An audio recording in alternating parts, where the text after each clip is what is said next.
पुढच्या बातमीकडे वळतोय। पुढची बातमी आहे विधिमंडळामधल्या एका अत्यंत चमत्कृतीपूर्ण म्हणजे खरं तर वेगळ्याच पद्धतीची चर्चा सुरू झाली आहे। ती म्हणजे अशी की विधिमंडळामध्ये ठाकरे गटाच्या ज्युनियर माणसांच्या मागे काँग्रेसच्या सिनियर माणसांनी का बसायचं। काँग्रेसचे अनेक आमदार हे ज्येष्ठ आहेत, अनेकदा निवडून आलेले आहेत, पण ठाकरे गटाच्या 20 आमदारांना पुढील रांगेमध्ये बसायची संधी मिळते, तर काँग्रेसच्या 16 आमदारांपैकी 4 जणांना पुढे बसायची संधी मिळते। हा अन्याय का? आणि त्यात सुद्धा काल परवा निवडून आलेल्या ठाकरे गटाच्या आमदारांच्या मागे वर्षानुवर्ष निवडून येत असलेल्या काँग्रेसच्या आमदारांनी का बसायचं असा प्रश्न, असा मुद्दा घेऊन काँग्रेसची मंडळी विधानसभा अध्यक्षांना भेटलेली आहेत। आपण पटकन महेंद्र जोईल यांच्याकडे जातोय। महेंद्र जोईल, हा नक्की वाद कोणापासून सुरू झालाय? कोण मागे बसतंय ज्याला मागे बसायचं नाहीये?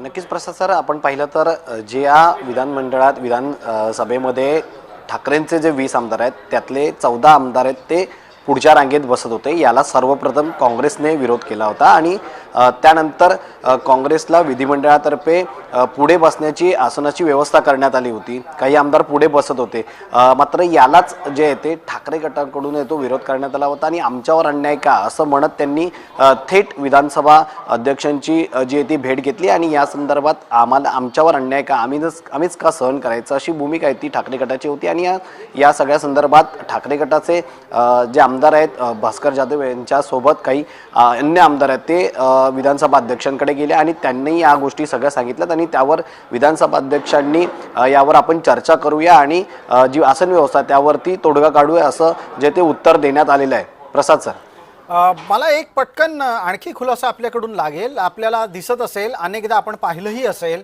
की विधिमंडळामध्ये पहिल्या बाकावर गटनेता बसतो आणि तुम्हालाही ठाऊक आहे ठाकरे गटाचा गटनेता कोण आहे।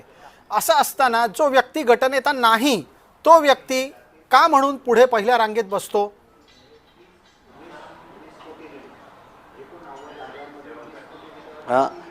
या सगळ्या संदर्भात आपण ठाकरे गटाची आणि काँग्रेसच्या नेत्यांचीही चर्चा करण्याचा प्रयत्न केला होता, मात्र सध्या विधान परिषदेमध्ये विरोधी पक्षनेता नसल्यामुळे, विधानसभेमध्ये विरोधी पक्षनेता नसल्यामुळे या सगळ्या गोष्टी आहेत त्या विधानसभा अध्यक्षांकडे आहेत आणि ज्या जागेवर कोणी बसतंय तिथे बसतोय असं त्यांच्याकडून सांगण्यात आलंय, पण हे जे ती माहिती अधिकृतरित्या आपल्याला देण्यात आलेली नाही। त्यामुळे सध्या जो आमदार जिथे बसतोय त्याचं जे काय प्रश्न असतील ते मांडताना त्या ठिकाणी मांडून जो आहे तो आपलं काम करतोय। मात्र अधिकृत या सगळ्या संदर्भात आज जे ते ठाकरे गटाने आक्षेप घेतल्यानंतर हा वाद सगळा आता विधानसभा अध्यक्षांकडे गेला आणि आता विधानसभा अध्यक्ष या सगळ्यावरती चर्चा करून आसन व्यवस्थेची जी ती मांडणी आहे ती कोण कुठे बसणार आहे, ज्येष्ठांना पुढे बसायला मिळणार या सगळ्यावरती चर्चा होईल आणि लवकर या बिलकुल महेंद्र, जाता एक पटकन छोटासा मुद्दा आहे तुमच्यासाठी।